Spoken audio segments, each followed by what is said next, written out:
Grew up on late-night warnings. It's 10 p.m. Do you know where your children are? Scared, straight. This is your brain. This is drugs. This is your brain on drugs. Any questions? And were inspired by movies that defined a generation. We were all pretty bizarre. Some of us are just better at hiding it, that's all. Hey, Doc, we better back up. We don't have enough road to get up to 88. Roads? Where we're going, we don't need roads. I feel the need for speed. We found our attitude in comedy. I'm Gumby, damn it. You see that sign? No shirt, no shoes, no dice. Right. Learn it. Know it. Live it.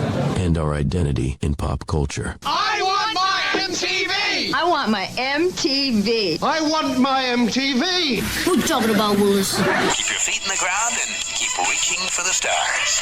This is Gen X Men with Bill Rowland and Gary Dollarhide. Life moves pretty fast. You don't stop and look around once in a while, you could miss it. All right, welcome in, everyone. Bill Rowland. That is Gary Dollarhide. This is episode number 3 of Gen X Men. And Gary, I've got my 1.21 gigawatts Doc Brown shirt on today. Not going to get into the movies like we did in episode number 1. We have a lot to get to in this show, in this episode. But we have to start out first. I want to check weather check. You're outside this week for the episode there in Maine. How are the weather conditions there? It looks beautiful day. Oh, it's absolutely beautiful. Yesterday, record highs across the northern part of the state in the 80s. And we're going to do it again today. And then by tomorrow, our daytime high is going to be about 60. Yeah. So fall is here. Leaves are falling. It's just these last 2 days of last gaps of warm air for us. Yeah. I was out in my neighborhood the other day, and I commented to my fiance as we were walking. We were going on our little walk as we do. And I said, I don't see kids out playing. Like this neighborhood, she's like, oh, because she, again, teaches at the high school right down the street here. She's like, oh, no, this neighborhood is full of kids, all this stuff. And I'm like, it could have fooled me because we're, it's Halloween's coming up. And I'm like, how much candy do you think we're going to need? Is this going to be like a big, and she's like, oh, there'll be a lot of kids. And I'm like, I don't know where they are because I don't see them. So I know people have talked about this before, but it's just weird to me. Like this weekend here where I am in Northern Virginia, the weather was fantastic. Mm-hmm. And yet you walk around and it's like, you don't see the roving bike gangs of kids, 10, 11, 12-year-olds on their huffy bikes running. Like you just don't see them. And it's disappointing because that was some of the most fun that I ever had as a kid, was just leaving on a Saturday morning and you come back, maybe they were having a cookout, maybe your parents were doing whatever, and you just went and hung out with your friends all day and then showed up back at the house filthy from your day's activities. Whatever happened. But whatever happened. And your parents never looked for you. Yep. No, when I was growing up, even though I grew up in a more rural area, oddly, there was enough houses. We're looking at 1 acre tracts, per house. So we were close but separated. But there was plenty of kids within 2 years above and below my age. So you're talking 10, 15 kids that lived in this zone. We were always outside, kickball, dodgeball, playing in the woods. And it's kind of the same thing in the summer and sometimes on weekends. You have breakfast and you're out the door.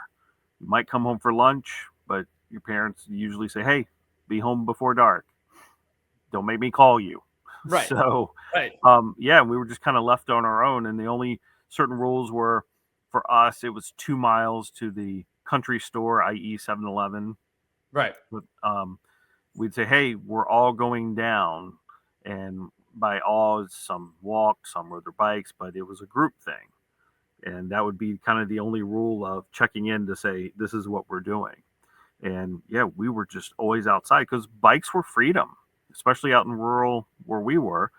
That got you around, got you over the friend's house. It was just constant transportation. and there's plenty of fire logging roads, dirt roads to go down. I mean, we were all over the place. And so, my son, he's 20 now. We grew up in the idyllic, we were living in what I call the idyllic main town. There was a main street, there was restaurants, there was a grocery store. And same thing, you just did not see kids out the way I remembered of us always being outside and always on the go. And obviously, I think some of that plays into the change of play, if you will, where we were in that transition phase of non-technology to technology. And for them, it's all technology, right? That's their basis of being, if you will. Yeah, because I can remember. I mean, you've been to my house where I grew up, where my parents. Well, they sold the house a while ago, but there were. I mean, now there's a metro station behind the house, but it was railroad tracks back then, and there was no fence between my backyard and the railroad tracks. You literally would just walk down, the slope of the bank of our backyard, and then up the bank of where the tracks were, and I could be on the railroad tracks in less than 5 minutes from my house. So there was a creek and a pond and everything. And you tell your parents all the time, okay, hey, we're going to go down the pond, because you'd be this is going to sound as rural as you were. We were down there catching frogs and tadpoles and everything else. And you were less than 100 feet from the railroad tracks. Now, my dad worked for the railroad, so we were taught at a very young age, have a healthy respect for that. But again, I can't imagine parents today being like, oh yeah, my 10-year-old son and 2 or 3 of his friends are riding their bikes down to this end of this street, because it's at the dead end, and they're going to play in this creek/pond 75 feet from where the railroad's going to go by. I mean, now it's the metro, but that's unheard of these days. Oh, parents would freak out nowadays. And I mean, they would freak out if you just said you were going to ride your bike to the 7-Eleven or to the country store or whatever. They would be like, no, we'll drive you. There's no, you don't need to ride your bike all the way up there. I just say it all the time. When the kids, my ex had 2 daughters, I would be like, why aren't you guys just like up the street playing with friends? Like there's so much of this like scheduled play date stuff is so weird to me. I don't get it. I don't understand it. Like, just go knock on the door, and if they can't play, they can't play. It's like, no big deal. And that happened to me plenty of times. It was weird. Yeah. Hey, I'm gonna go over to Stevie's house. Get over there. Father, mother, he's whatever he did, I don't know. He's not able to play right now. Hey, Stevie's not available. And I'll go back home.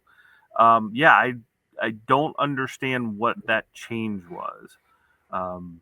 Obviously we talked about the video games, and I know parents have changed. Now, I lived in a rural area. Very few people went to school not on the bus. And then you see it's a big thing now to make fun of it, and comedies and everything is the school drop off and pickup line. Like, I question, well, who are these parents that have the right timing to be able to go to work, get their kid to school, pick them up? These are things I'm not aware of. Even my son, he rode the bus. Yeah. See, when you get home, he got on the bus to go to school. This whole, taking them to and from school with mom and dad, I don't know if I guess it's our generation that's guilty of it. I just don't know why we started doing that. Yeah, I don't either, because I'm with you. I rode a bus, elementary school, junior high, high school, until I could drive myself. And that meant standing out in the rain, waiting for the bus, if that's what you had to do. Walking home, because once you got into junior high, they didn't drive you down. Like, the elementary school bus would drive you and drop you off at your pickup spot. Once you got to junior high, in the morning, they would come around. In the afternoon, they would drop us off at the top of the neighborhood, basically where the bus could pull in and turn around. They didn't drive down the neighborhood. So you had a mile walk home. And it didn't matter if it was 30 degrees, if it was pouring down rain, if it was 90 degrees by the time you got to the end of the school year. Or in my case, when I was in 8th grade, I busted up my knee. I had knee surgery. There was more than one time when I hoofed it home on crutches because nobody was available to pick you up. Like, parents were working. It was kind of like, well, figure it out. get home somehow. So you asked one of your buddies to carry your books or your backpack, and you huffed it home. And I mean, that's just the way it worked. But you're talking about getting dropped off now, because I rode the bus, you rode the bus. There was very few times that I participated in the preschool. I don't mean preschool like 3 and 4 years old. I mean like before school, prior to school, preschool starting, that kids would be out there. And this was different than when you would get like recess after lunch, when it was basically your age group that was outside. So if you were in 4th grade, maybe some 3rd graders would be out there, maybe some 5th graders, but generally your lunchtime, at least when I went to school, you went to lunch with your classes all went to lunch about the same time. Mm-hmm. So then your recess was all about the same time. But before school, then it was a free for all. You had 6th graders and 1st graders and 3rd grade. Everybody was playing either kickball, or we had foursquare or dodgeball or whatever it was. That was some of the most fun of the rare occasions that you'd get to school early enough to go out and play, because everybody was out there, and it was like one big giant conglomerate of just everything going on all at once. Interesting. You'd mentioned that we were talking earlier. I went, for me, it was a county school. It was K through 7 elementary, 8 through 12 high school for one county, 100 kids per grade. That was about it. And 95% rode the bus. So by the time the buses got there, it was straight off the bus into class. So we didn't have this conglomeration of people just milling about before school. Now, we did have that in high school when everyone started driving. Right. But now, for some reason, we all didn't want to be at school, but people would want to get there earlier and earlier to hang out before school and just hang out in the parking lot. So there's a little bit of irony there on that one. But yeah, we didn't have that, preschool festivities like you had. It was just the recess scheduled during the day. It was mainly for the kids that walked to school, or there was one bus that always got there early. I guess maybe they had other runs. I don't know how the bus schedule works, and maybe they had to do other runs, and so they got there early. But yeah, I was always jealous when I would get to school and get to class, and you'd hear your friends talking about, "Oh, you should have seen what happened today playing." I was like, "Oh, why can't I get here early enough to get involved in any of this?" Now, the other things that we were talking about, again, Carrie and I were talking about this, is the games you played when you were a kid. And not necessarily like organized games or like board games, not like playing Life or Trouble or Sorry. But like I was asking her, I said, last night, as we were talking about this and other things, I said, okay, what was your favorite game when you were growing up? And she's like, well, it wasn't really a game.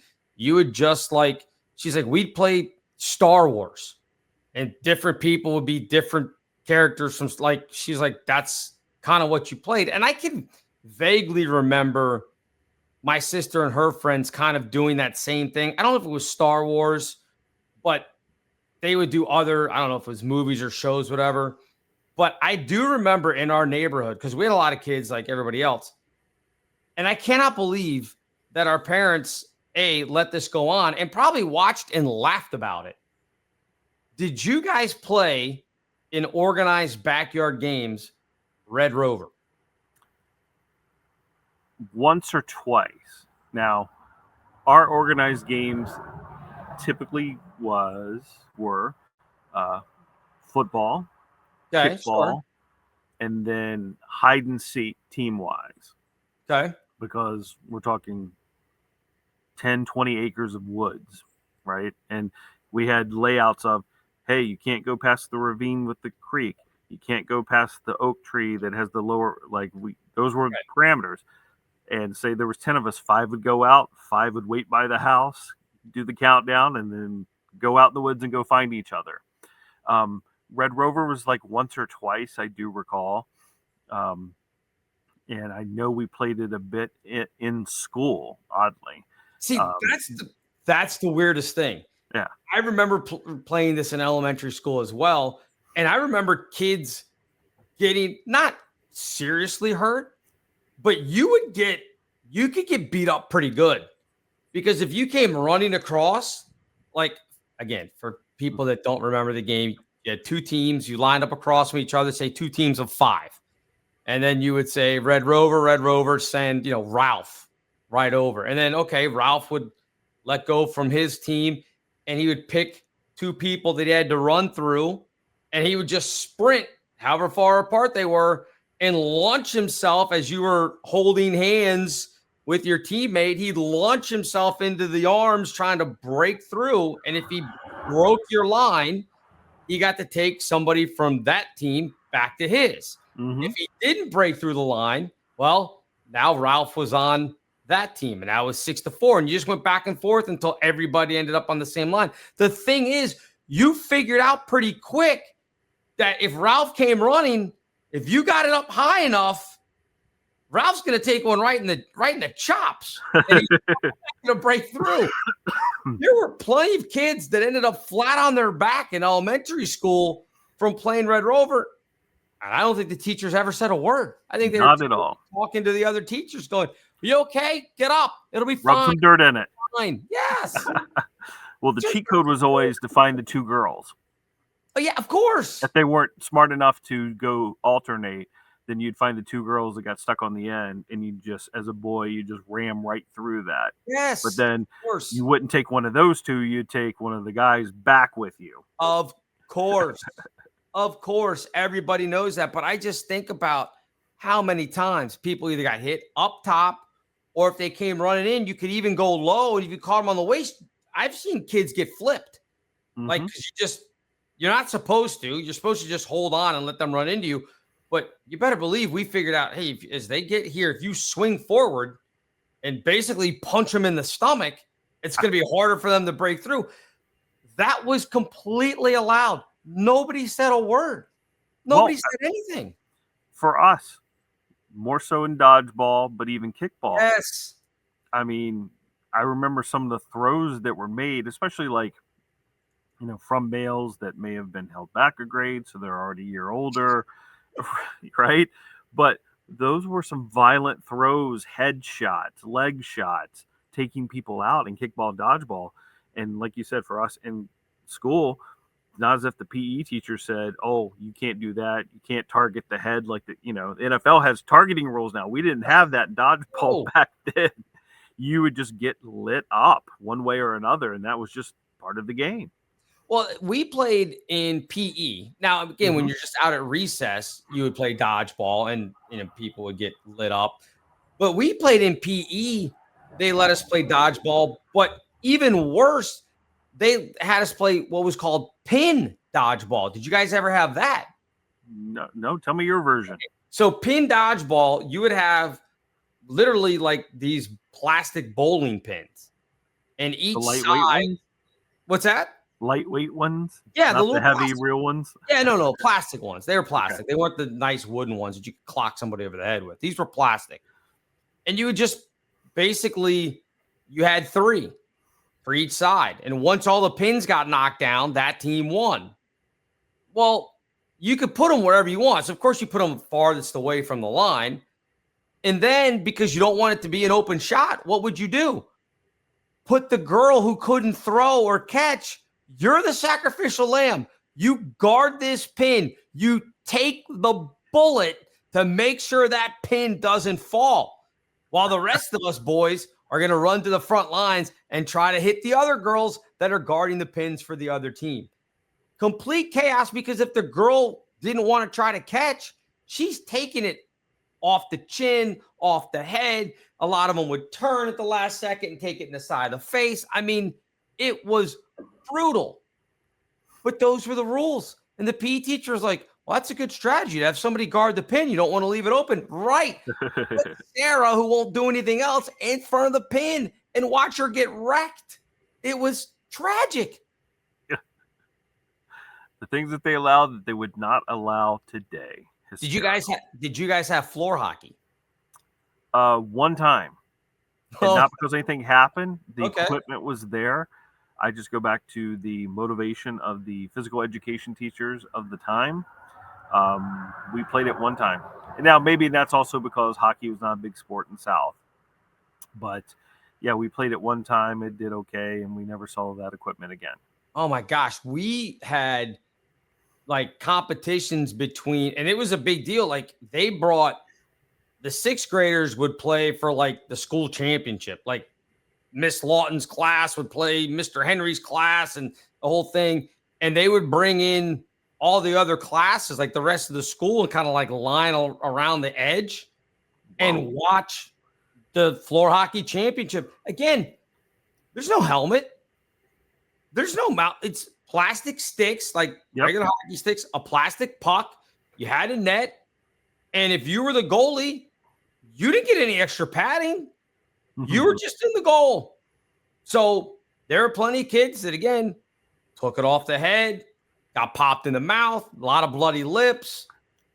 Bigger kids, if some, and again, I hate to say it this way, but if some girl was trying to get the puck out of the way and a bigger kid was there, well, you're probably going to bump her and she's probably going to fall down and then she's probably going to cry. I mean, we had all that. Again, that was some of the most fun we ever had. You could never do that now. Yeah. Never. There's no chance. Especially, so in high school being 8 through 12, we had PE 8th, 9th, and 10th grade. Oh, high school PE was a joke. Yeah. And yeah, what it amounted to was, hey, line up, do some jumping jacks, some other quote unquote exercises. And then the boys would go play basketball, and the girls would just sit around and not do much. And that was about it. Elementary PE, again, there was a few, like they were trying to teach us sport, but it was always kickball, dodgeball. Right. There was nothing exceptional taught in PE to any great length. So maybe that was the job to have back then. The only thing that I can remember, I mean, it's still the job to have, let's be honest. I sub for a while, and doing PE is simple. You just take roll, and then whatever unit you happen to be on. If they're playing pickleball, that's a unit now. Here's a paddle. Here's a couple of pickleballs. Go have fun. And they figure out, they make it up. Or they just stand there and bat it back and forth and chatter the whole time, which is fine.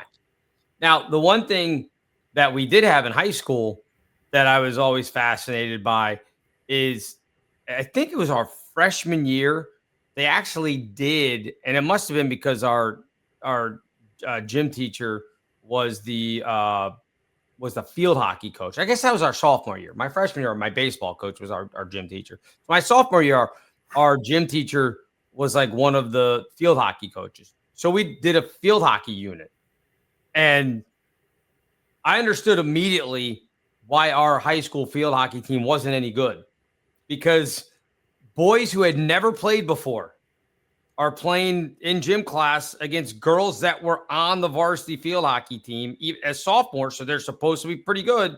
Mm-hmm. And we would annihilate them. Like, it was ridiculous. We're like, you guys know how to play it. Like, we had to figure out, okay, you can only hit it with one side of the stick. It's not like a hockey stick because the one side is rounded and the other side's flat. Okay. So you can only hit it with the one side. So you can't, like dribbling, you would have to go and then turn it and knock it the other way. So the flat side was always hitting. You couldn't just go back and forth like you would with a hockey stick. We would kill them in gym class. And it was like, well, no wonder you're no good. You can't beat us. We don't even know the rules. So, but the other thing, though, in junior high, tell me if you had this. And this doesn't make any sense. It'd make more sense down where you were, a little bit in more southern central Virginia than up here in northern Virginia.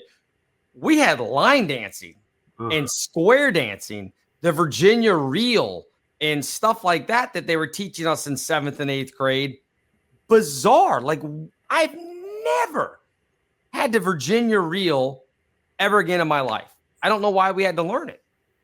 So interestingly enough, that we did have that.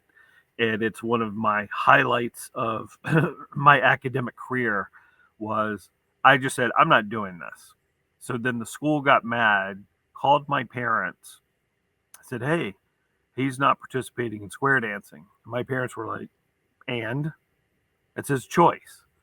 And so the school felt I was being a bad seed because I was just not doing it. I said, well, that's my prerogative,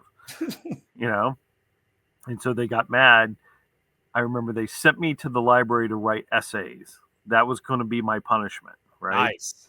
Well, after the first day I figured it out, I went ahead because not big ones, but write me a 4-page essay on this. Or first it was my choice. I pre-wrote essays. So I went to the library, stood there for 20 minutes, came back, said, here you go. And it ticked. I remember to this day, because he was one of the football coaches, he looked at me and said, all right, go back and give me another one. Went back, stood there for another 10 minutes, come right back and handed him another one. And he was losing his mind. And my mother even said, she goes, I don't know why they're making such a big deal out of this. Just give you the 0 for participation and move on. But they were trying to make an example out of me because I was bucking the system of, I'm not doing this. This is just dumb. It's not music we know. It's not dancing that we do. I don't know why we're wasting time here, but I'm not going to participate in it. Well, did the rest of your class, were they like, what are you doing, man? Just dance. Who cares? Some were laughing. I mean, I don't think they quite understood it at the time. They were just, following orders. We're just what we're going to do. And I'm just like, no, I don't want to do this. And it'd be no different that, let's go back to the dodgeball example. Right. If a girl said, hey, I'm not going to take a ball in the face. This isn't right. I'm not going to do it. So I'm going to sit out. Well, they wouldn't have given a second thought. But for some reason, me and square dancing, the administration was all up in arms about getting me somehow to participate or to make an example of me for not. And I'm like, I'll take the 0. I don't care. This doesn't affect my grade. One day out of 180 or 2 days out of 180 of gym class, taking the 0, big deal. So see, the weird thing was, and this was, I'm pretty sure if I remember correctly, 7th and 8th grade, we may have even done some of it in elementary school, but I know in 7th and 8th grade, we were doing it.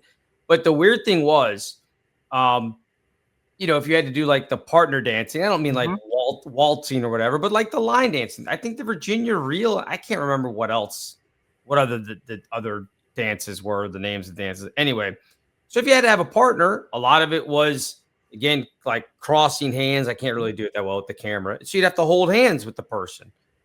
Well, for whatever reason, that kind of stuff never bothered me, probably because I had an older sister. So I had been around girls, with her friends and everything. So I never had the whole girls have cooties thing, like, and try to avoid them because I had an older sister. Again, her friends are always around. It's no big deal. But I do remember, and it was weird even then for me to be like, this is dumb. Just hold the person's hand. Who cares? They would give us about the size of a pencil, and it wasn't a pencil. But as you can see, it's not that long, 8 inches or so, whatever it is. And you would, if you didn't want to hold hands with a person, you would go get one of these sticks that they had, and one person would hold one side, and one person would hold the other, and that's how you would then go and do your little dance. Well, the weird thing was, to me, I never did that because, like, it didn't bother me. But 2, like, do you want to be the person that's like, no, I'm sorry, Jenny, you're not, you're kind of gross, so we're gonna go get the stick, and you're gonna hold one end of the stick, I'm holding the other end of the stick, and you certainly didn't want to be the guy on the end of this, like, to have Jenny go, yeah, you know what, Chris, we're getting a stick because I'm not holding your hand. It was very weird, and it put people in very awkward situations.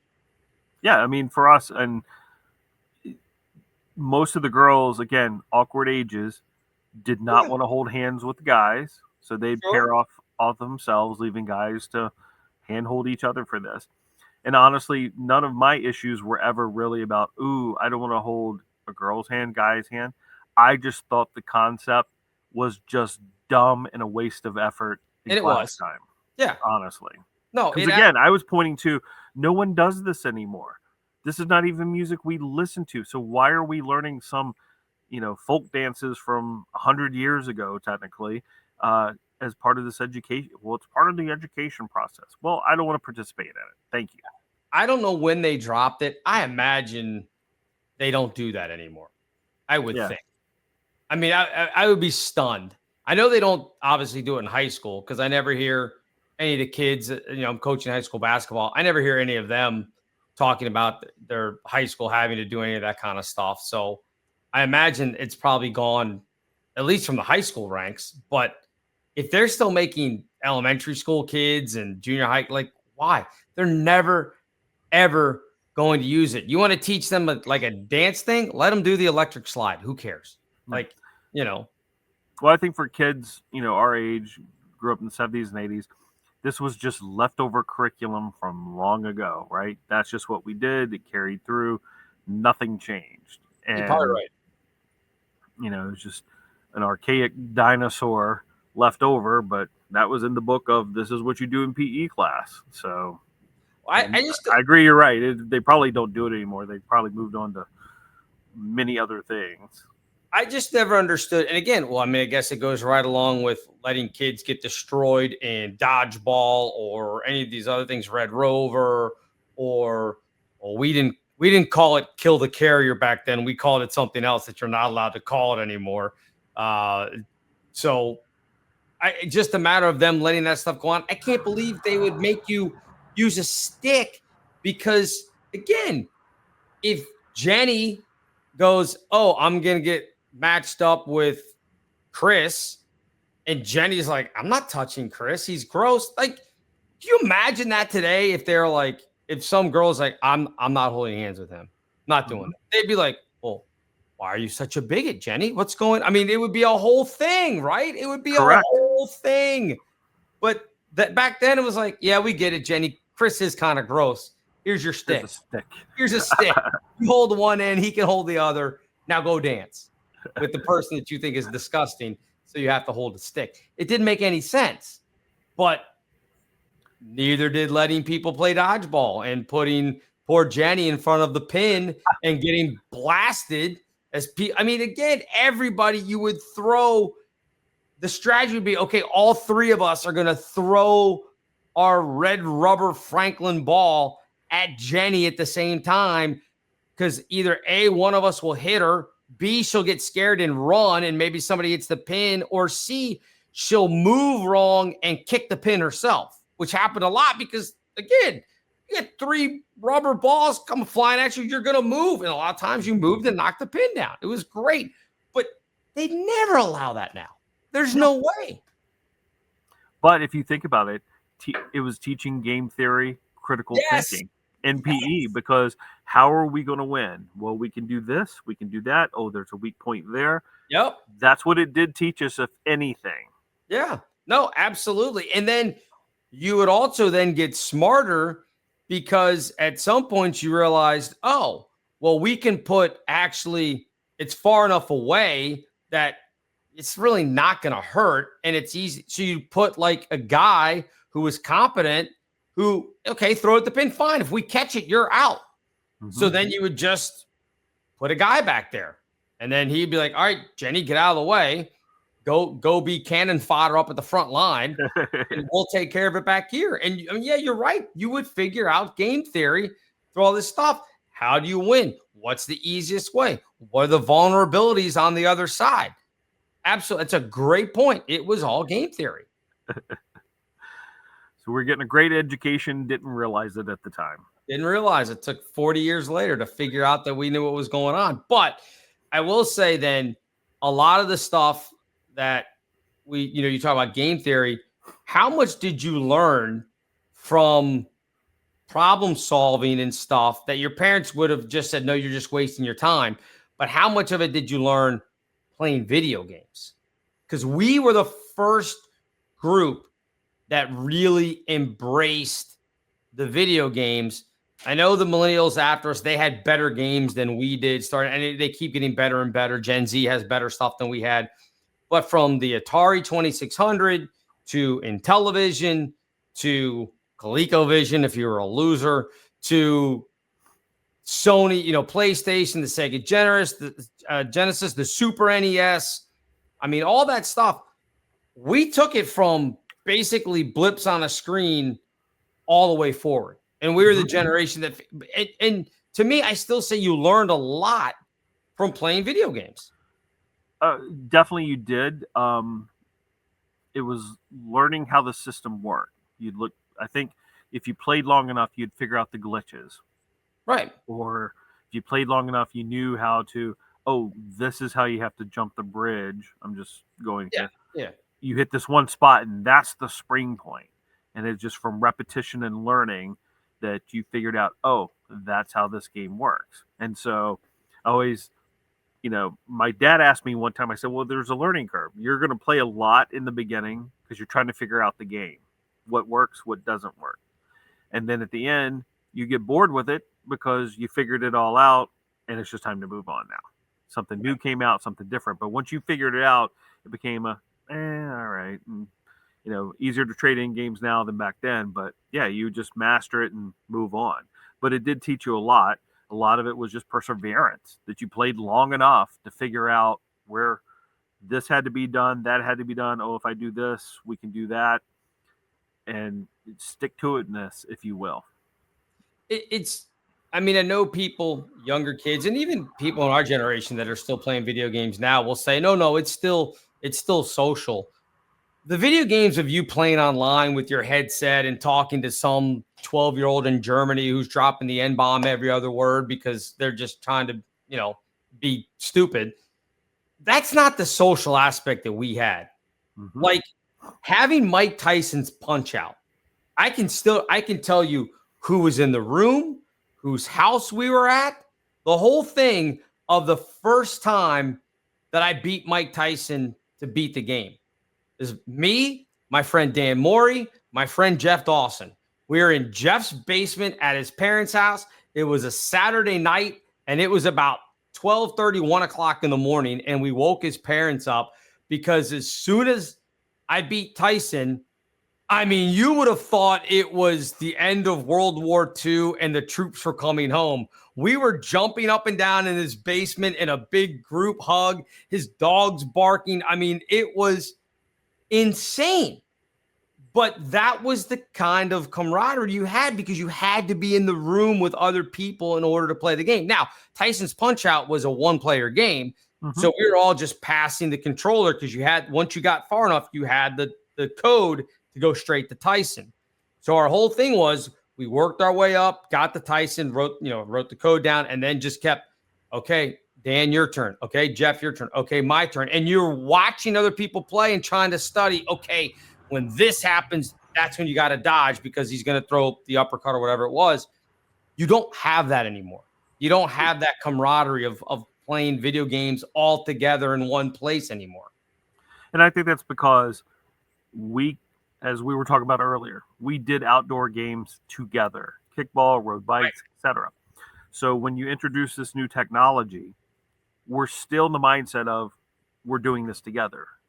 We still congregate in whoever's living room. Even if it's a one-player game and we're passing the joystick around, we're still together because that is what we had always done. And I think, later on, newer generations, obviously the games changes as well, but they didn't have that basis for we get in the same room and we do this together. Not even just at your house. Think about back in the days. You go to the arcade. Oh, That's where people congregated, right? We're doing maybe an individual game, but we're still all together socializing. There's things going on beyond us in the game that kind of went away with, if you will, the death of malls and the change in the video game systems where we're talking online with people overseas. Totally changed the script on how we all played games and were together.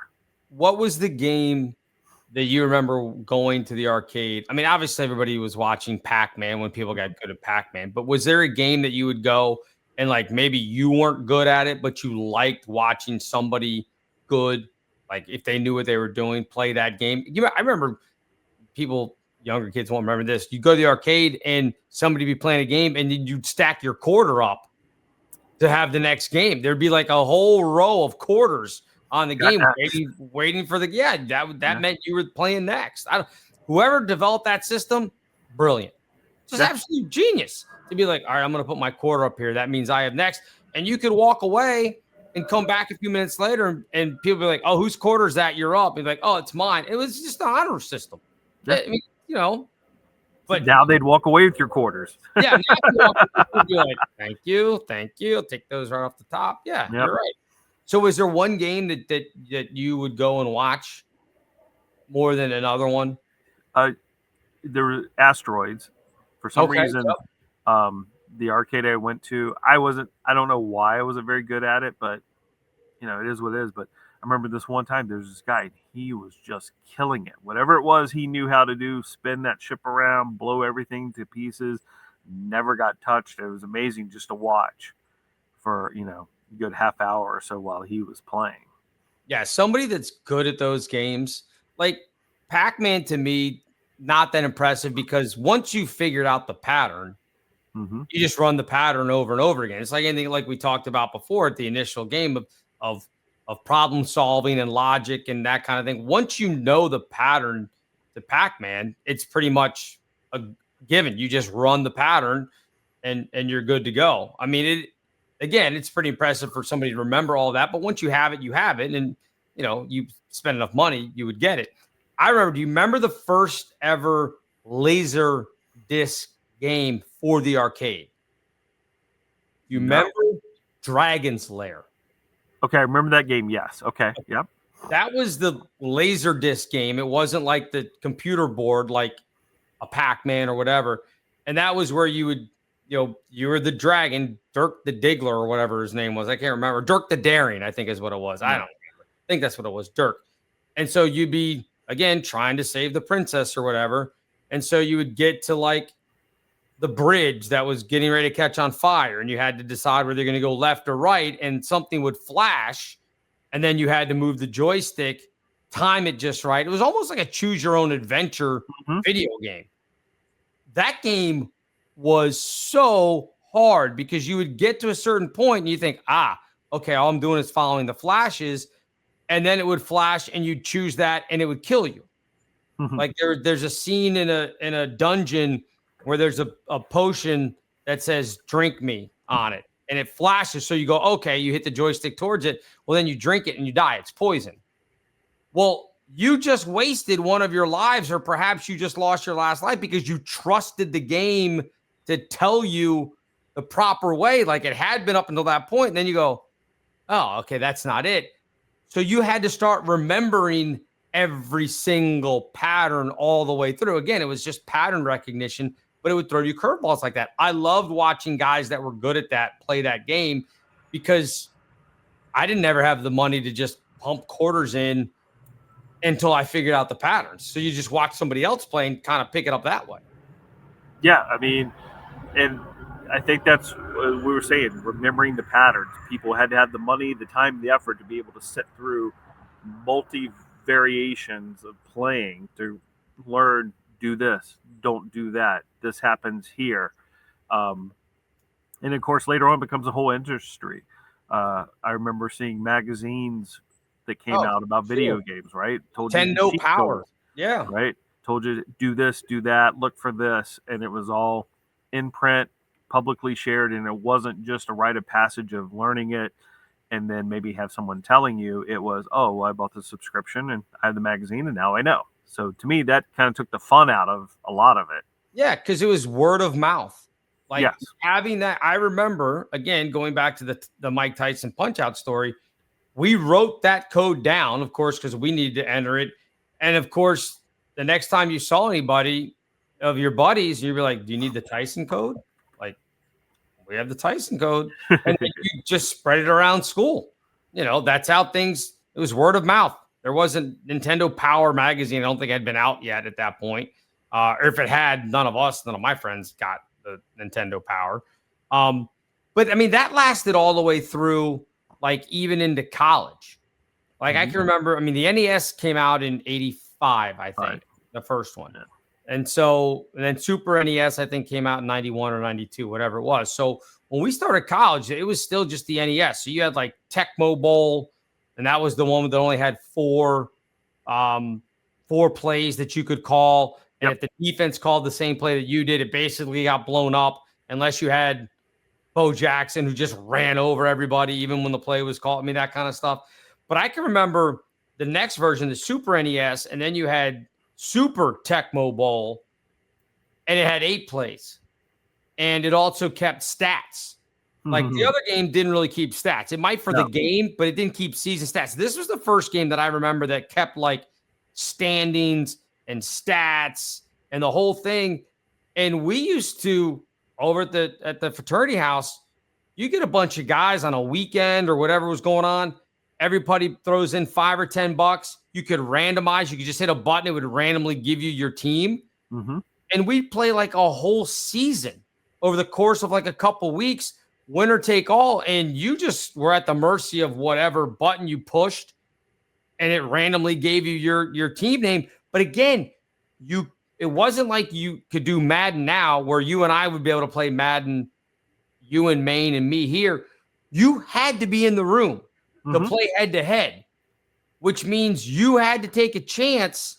If you wanted to taunt somebody and say something and make fun of them, you took the chance because they're right in the same room with you and within arm's reach of you getting a big pop right in the shoulder if you talk too much.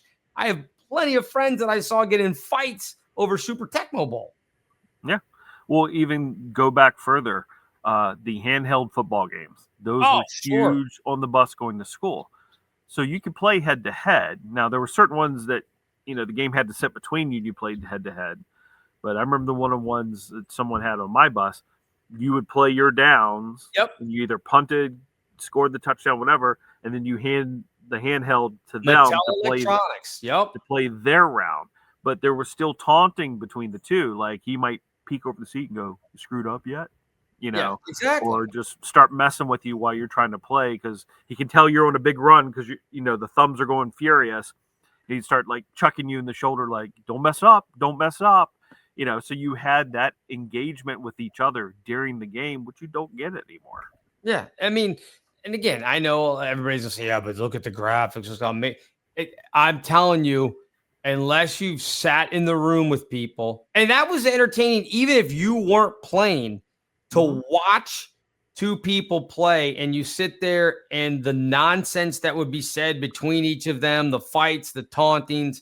I mean, there were guys that would get rattled over a video game. You would be getting taunted at a video and get completely rattled and melt down.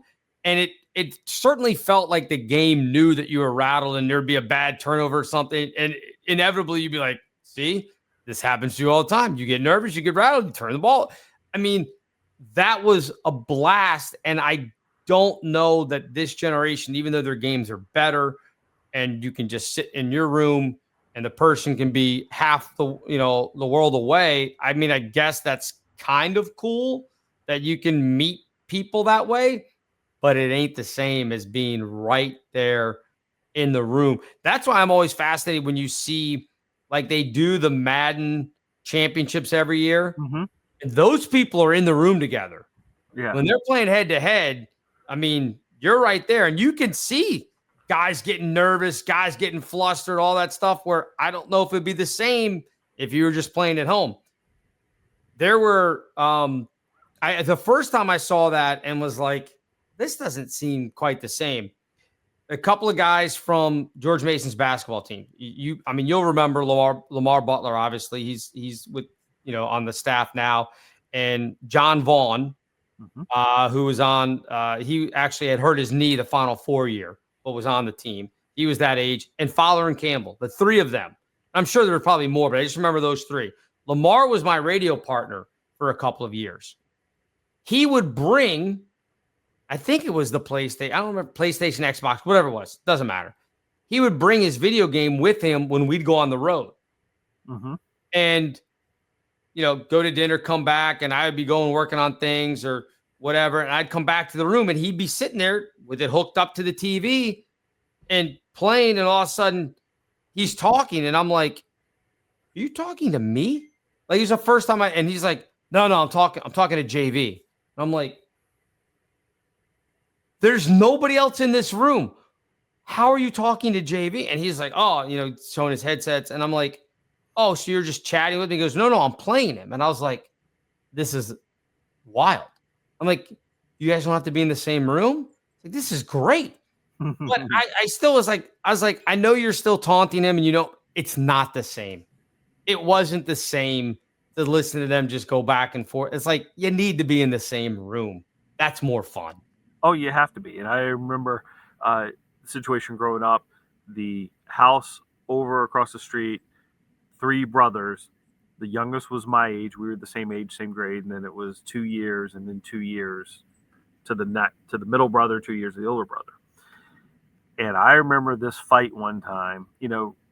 Me, the rest of the neighborhood kids. Again, we're in the living room. We're watching this game go on. They were playing. I think it was Atari's Combat.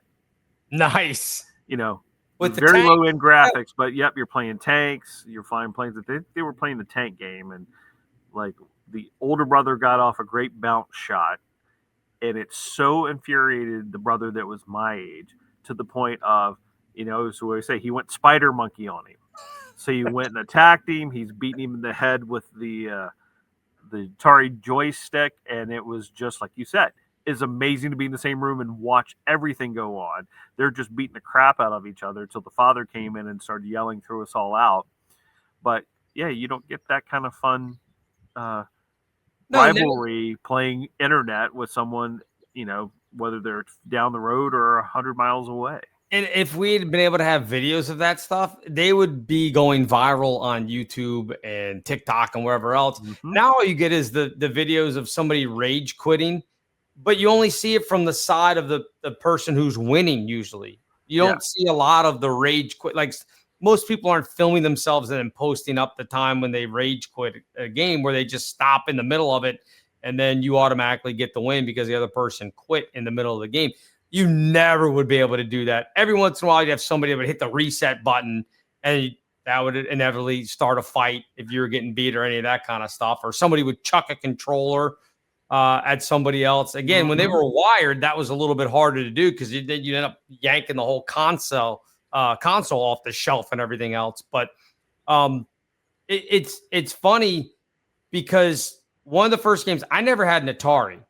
Mm-hmm. I had friends that had it, so I'm obviously you have to have lived under a rock at that point not to be familiar with the 2600. The first video game we ever got was Mattel Electronics Intellivision. Mm-hmm. You had the two controllers and had the 1 through 9. You had the little each game had its own little overlay they called it where you slid it in and that was the buttons on how you'd press to know. But I was always I thought back about it years later because you don't think about it at the time. We had the casino game where you could play blackjack, you could play poker. We had a horse racing game. Again, there I am, probably 8, 9, 10 years old, learning how to double down, all this stuff, like learning the odds of the horse racing thing. Like my parents didn't think anything of it. And I'm just like, this is how you become a degenerate gambler is learning from the Intellivision about, okay, it's a soft 16. I need to hit because the dealer's showing an 8. Like I didn't know that I knew all that stuff, but I knew all that stuff. It was just strange. Well, I mean, if you take a broad look at it, there were just card games just because they were in casinos at the time. It brings that kind of connotation. But the reality is those were all card games that existed in history prior to the casino where you gamble and lose money. Like, yes, they were all about gambling all along, but it just didn't have the building facilitating it. So you just learned card games. And again, more game theory, more pattern recognition, more, you say counting cards is horrible. I don't know. You got to be pretty sharp to be able to remember what's already been played and what might be coming up and understand the percentages of what could happen. Well, yeah, especially if you're in like a Vegas casino or someplace and there are 3-4 decks in that shoot and you've got to try to remember. Again, there's ways to do it and everything else. It's obviously a lot easier if you're playing, one deck or whatever. But yeah, I just remember even like the horse racing, I learned what a trifecta was and all that kind. And I'm like, at 10 years old, I shouldn't know what a trifecta is. I shouldn't know because, again, you could control one of the horses during the race, too. I should know that I'm sitting there going, oh, wait, I need this other horse to win, and then this one have to finish second. So I'm like trying to manipulate the whole thing so I would win the trifecta and then get more money in my bank account. Like at 10 or 11, I shouldn't be knowing how to do all that stuff. But that's how you learned. I think you should at that age group. I mean, I guess. I don't know. It's pretty crazy. My one and only math course in college was probability and statistics. Yes. Entirely based on gambling. Was that stat 250? Yes. Yeah. Yeah, I that took that as well. instructor, he took the angle of, we're going to learn all of this based on gambling, which Yeah. for me, as a person who really didn't like the general concept of math, all of a sudden I'm enamored with it. Like, oh, we're, instead of just numbers, it's, hey, there's a deck with 52 cards, and what's your percentage if this and this has already been played, right? It just kept me engaged for that semester. Yeah, I think I had the same teacher. I don't think we were in the class at the same time because I think I took that my freshman year. I think it was my first semester. I think I took that class maybe.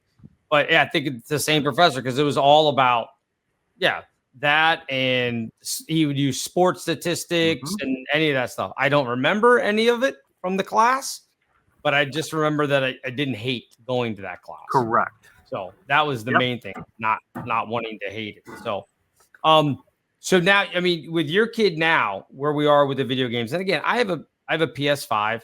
The graphics are unbelievable. I never play any of the GTA online stuff or anything like that. I don't even think I have GTA for the 5 anyway, so I couldn't play it if I wanted to. But do you find that your kid is more engaged with the video games than, I don't want to say actual real life, but that's a complaint of a lot of parents, is that, again, our parents did the same thing. Get off the video game and get outside. The difference was we were like, okay, and you put the video game down, you went outside because you had grown up going outside and everything else. And a lot of times if you were playing the video game, as we just said, you're with your friends. So they were like, okay, he's still being social. Like it's not like you've locked away in a room and not doing anything. Because I think kids today have a tendency to lock themselves in the room and not do anything. I will sadly admit that's my son. He spends more time with technology than he does other people. But technology could be your phone. Is it the video games that he's spending time with? Or, I mean, what is, you say technology? Oh, yeah, he's definitely on his computer. He owns whatever the latest Switch is from Nintendo. He has an Oculus, the headset. Now that I'm jealous because I've had one of those before at a friend's house. That's pretty cool. Oh, I am surprised it is not bigger than what it is, just based on what it can do, with the few simplistic games I saw and the potential there. I'm surprised it's not bigger than what it is already, because I figured, looking at it, I would have said this should be blowing every other game system out of the water. If the programming's done right, you get the right games, because you're immersed in the game. That's really it. He had boxing on that thing, and besides being a good workout for me, it was just absolutely amazing in terms of gameplay, that you're physically involved and hitting this other guy and he's hitting you. But that aside, yes, he has friends. They do some things. They go to theme parks when they're home from school or doing different things, but it's just not the same. They spend more time online with their game systems and gaming than they do pretty much anything else. But is he, when he's playing, is it with his existing friends that he knows, or is he playing, like, what's his game? I couldn't even tell you his game right now. Okay. But like, I just, and that's me just kind of shutting down, going, whatever you're doing. Kind of like what our parents did. But I do know he plays, like, one of his friends goes to school about 3 hours away, and they catch up on the game. So, I mean, it is their socialization, how they stay connected, but for them, they know no different. You and I do. And that's where you just kind of go, okay, that's what this generation does now. Yeah, I think, and again, I think that's why you look at like all the AI stuff and everything else. And it's our generation, it's Gen X that's kind of driving the AI stuff. I think, like, I don't think our parents, maybe some of them are using different AI things without knowing that they're using it. But I think we're the ones that are kind of driving, like, using all these things, because we adapted to everything before. We had to adapt to having an Atari, having a Nintendo, going from hey, you can only play basketball if you're going to be outside with your friends, to, oh, now I can draft my own team in NBA 2K, whatever. You know what I mean? Like, we adapted all that.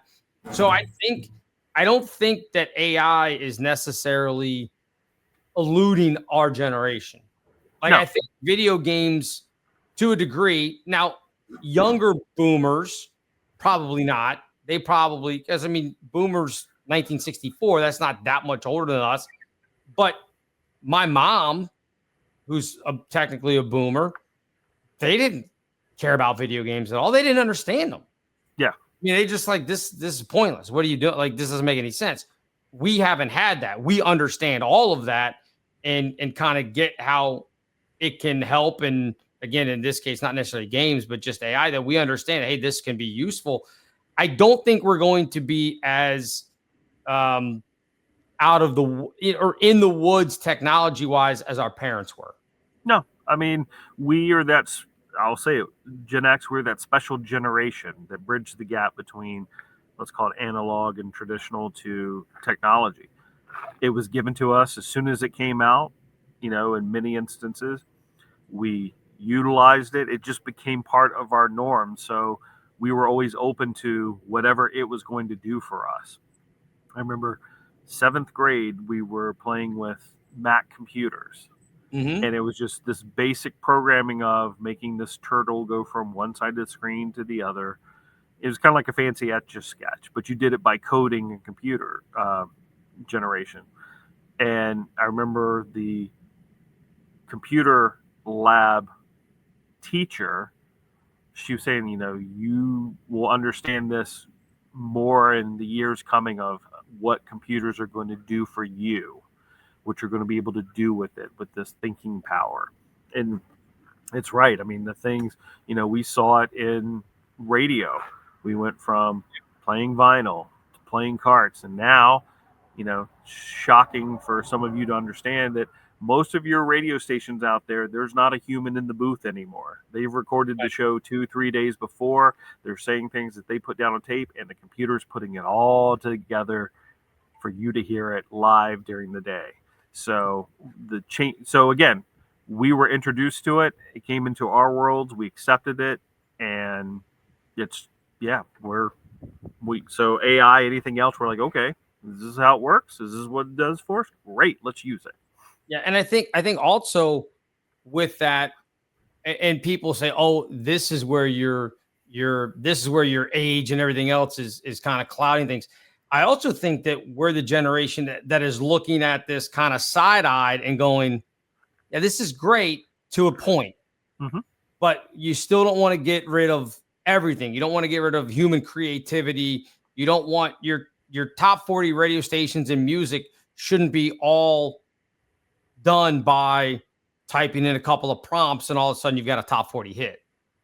Like, I think that's where the younger generations, because they're now used to it, like it's no big deal for them to be everything be digital, everything be computerized, everything run by this or that, the other, because that's what they've grown up with. I think we look at it and go, hold on. I still want somebody to have to sit down and toil and write the music and write the lyrics and not just type a prompt into, some AI thing and go, write me a love song about 2 teenagers, and one of them moved away. I don't know, whatever it would be. And then within 30 seconds, you've got the song. We don't want that.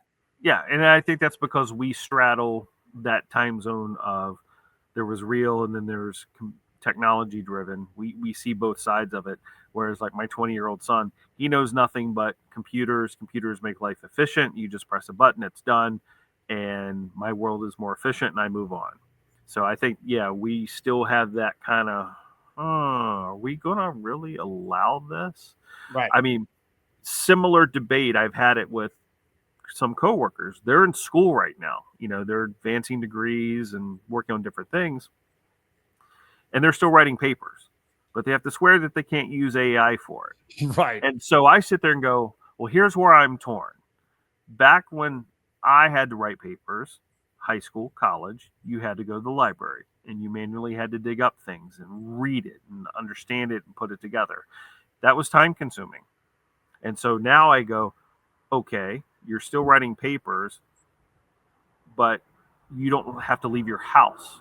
The world is on your desktop for research, and you can have it all in minutes and then piece it together to write a paper and go, here's what I've learned. I don't know if they really learned anything, but it just, I've had these debates of what is the purpose of writing a paper anymore? It used to be go find the knowledge. Well, the knowledge is there right around you at all times. So what's the purpose of the exercise really anymore? It's right there. Yeah. I mean, it's in your phone. There's everything that you probably want to know and need to write a paper at any level. You can do it right here. Now, that being said, I think there is something that you probably learn the information more if you have to go seek it out rather than just typing into whatever AI thing and say, I need 500 words on this. And it gives it to you. And then you just kind of make some changes here and there so it doesn't look like AI wrote it and then hand it in. You're not learning it. You're learning how to game the system, which maybe will help you down the road, but you're not learning the information as if you had to. Look, if you go to Google and you type in, I need information on this subject, and then you read it, and then you go and write the paper on it. I don't mind that you didn't have to go to the library. That doesn't bother me at all. I don't like the fact that they're just going, oh, okay, well, I'll just give a couple prompts into ChatGPT. I won't learn anything from it, but it'll spit out this information that then I can hand over to my professor, and I'll get a B or an A in the class or whatever it is. But you didn't actually learn it. It's not making you smarter. No, absolutely not. It's just information is more efficient. I mean, that's what it comes down to. And so that's why I said, instead of writing these papers, because again, there's a certain laziness in academia. You have 30 kids in this class and you say, all write me a paper on XYZ topic. Well, it's too generic. It's too vague because the information is too easy anymore. Right. So it should be, hey, the topic should be, in the modern world, we do X, Y, Z. How does, more of a critical angle of writing that paper than just these blank topics of write me a paper about hemophilia. Well, there's a million documents on a disease that's well known. So what did someone learn? But maybe the approach from the academic side, and I hate to get this deep, is, well, tell me about hemophilia in cancer patients.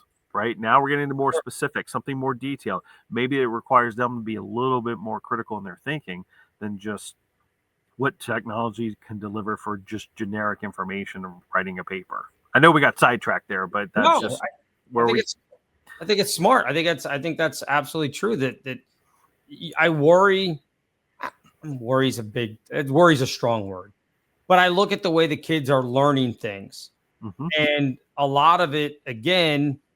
And I take this from the experience of coaching high school basketball, where a lot of what we're trying to teach them is, like we said, the game theory, how to find advantages, all that kind of stuff. And you present them with plays that we call read and react. People that watch basketball know what I'm talking about. You know what I'm talking about. We've had the conversation. Read and react type of offenses. And that, for some of them, shuts them down completely. Correct. Because they go, what do you want me to do? And I go, I can't tell you, because then I'll say, well, what is the defense doing? What in your mind, imagine this. What is the defense doing? How do you react to that? What are you going to do if the defense does this? And they just look at you like the fact that they have freedom to kind of figure out, they just want to regurgitate and be good little, cogs in the wheel and give you back what you've told them. And I think in the classroom, I think that's the way it works for them. Is the teacher says, here, I need you to tell me everything that I've told you about whatever. The Bulge in World War II or D-Day or whatever. Here's all the information I've given you on D-Day. Give it back to me now. And they're very good at just being like, oh, this is what you want, because they can type into ChatGPT or whatever and say, give me the 5 main details of D-Day. And they'll have it, and then they can repeat it back to their teacher or write it down on a test. But if you say, hey, here's a scenario where there may be 3 or 4 decisions on the decision tree. How do you navigate that? A lot of them can't do it. They So- just can't do it. We, in the emergency medical services, there's a national registry exam to get you certified. And all the courses are taught to that level when you go get certified. And it's the class and the exam are all about passing the exam. But what happens in the street is a completely different ballgame. So I've seen it the past few years, these younger providers come in. They've gone to what we consider great schools for EMS. And it's check boxes, checklist, and then they get lost if they get outside of those. They're, a simple example, we go to someone having chest pain. And for them, they remember the videos, they remember the checklist, and they're going one by one by one by one, especially on some irrelevant things to get back to, hey, he's having chest pain. Well, we determined that's why they called. So we can kind of skip some of this stuff in the middle. Right. We might want to ask a few questions just to be critical to go, well, is it this or is it that? But the reality is it's chest pain. But we've gone through this whole check the list, check the box of these 8 other things that are completely irrelevant to get to, oh, well, he has chest pain. Well, we knew that when we walked in the door. Hey. Let's start treating that instead of, again, like you said, what do you want me to do? And so they've been taught, here's what you do. Do this, do this, do this, ask that, Right. and going down the list to come back to the easy answer that was already presented to them just by using your eyes, using your skill set to go, oh, that person is sick. Maybe I can skip some of this other stuff and go right to the treatment because I think this is what's happening.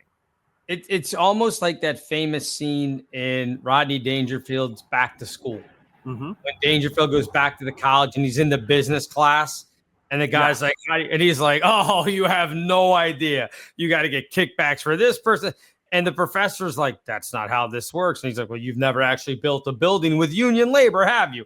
I mean, Correct. That's kind of what it is the professor wanted the regurgitation of the standard practices and how you do things. And Rodney Dangerfield's character, Mr. Mellon, knew that's not how things worked in the real world. Yeah. The real world's different. And that's what I tell some of the new providers when they come in. It's like, I'm glad you have all this knowledge base. I'm glad that they taught you all these things. Street level medicine is a completely different animal than the exams and the classes you took. And it'll take time. You'll get through it. You'll get better if you let go of the concept of what I was taught is exactly how things have to play out. The rough example, a friend of mine, you said, oh, we go up to a car accident, and not to be graphic, let's say a gentleman has lost a leg. Sure. We don't need to start with, so tell me, sir, have you had any food or water in the past 24 hours? Do you have any chronic cardiac conditions? Before or after the accident? Right? Lose the leg. Yeah. Like we need to start with stopping bleeding and stabilizing whatever's going on with that leg. Then we can come back to your check boxes of this happening, that happening. What if they have kidney stones? Right. But they get confounded if they aren't exactly following. They want to be taught what the right answer is. They want to be taught the right form, and there's nothing wrong with that. But I think also on the flip side, we're not teaching them to step outside and have those critical thinking skills to be able to take something that's going on and either have a unique perspective or recognize it that, oh, okay, this is more normal and we can do X, Y, Z as I've been taught. Because I think all that gets fixed if you bring dodgeball back to recess. Very well. I think it would be. Reactive, right? Immediate reactive. That's right. And you figure out, hey, on the fly, you better have a plan because if you don't have a plan, you're going to get smacked in the face with a big rubber ball. That's the thing for everybody. So that's a good place to wrap it up. So what do we figure out today? Dodgeball should be back in schools, right? Absolutely. Should never have had dance classes in 7th and 8th grade. No. And the moon is dangerous. I think that's what we figured out. It can be dangerous, yes. It can be dangerous. All right. You want to wrap up episode 3? You got some words of wisdom for us before we go. The truth is out there. It is indeed. And with it being out there, I think right now, everybody go outside, go play outside, get out of your room. That's going to do it for us. We'll see you next time. Episode 4 next week. This concludes this episode of Gen X Men with Bill Rowland and Gary Dollarhite. Gen X Men is now off the air.